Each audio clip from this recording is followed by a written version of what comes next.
دوستو السلام علیکم۔ آج ایک نئے موضوع کے ساتھ آپ کی خدمت میں حاضر ہوں۔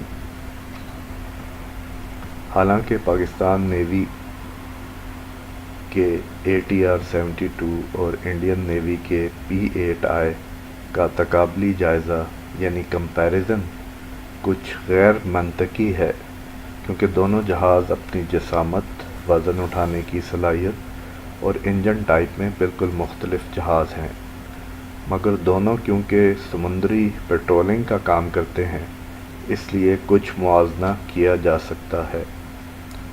P-8I ATR کے مقابلے میں زیادہ وزن اٹھا سکتا ہے، یعنی 9 ٹن، ATR کے 5 ٹن کے مقابلے میں، یعنی P-8 کے پاس ریڈار اور دوسرے آلات کے لیے زیادہ جگہ ہے۔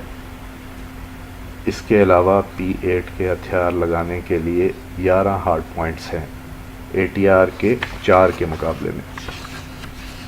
آبدوزوں کے خلاف کارروائی اس قسم کے جہازوں کا بنیادی مقصد ہے۔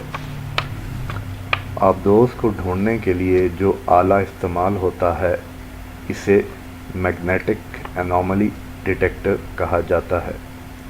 اس کے درست استعمال کے لیے جہاز نے نیچے کی بلندی اور کم رفتار پر پرواز کرنی ہوتی ہے۔ اس میدان میں ATR کے ٹربو پراپ انجن P-8 کے جیٹ انجنوں کے مقابلے میں زیادہ فیول کی بچت کرتے ہیں، یعنی وہ زیادہ دیر تک پرواز کر سکتے ہیں۔ P-8I کی پرواز 4 گھنٹے تک کم ہو کر رہ جاتی ہے۔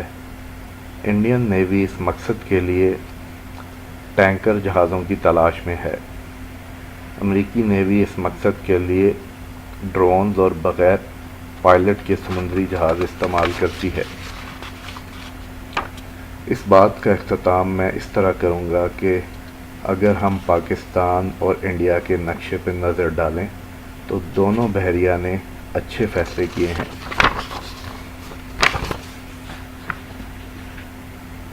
اللہ حافظ۔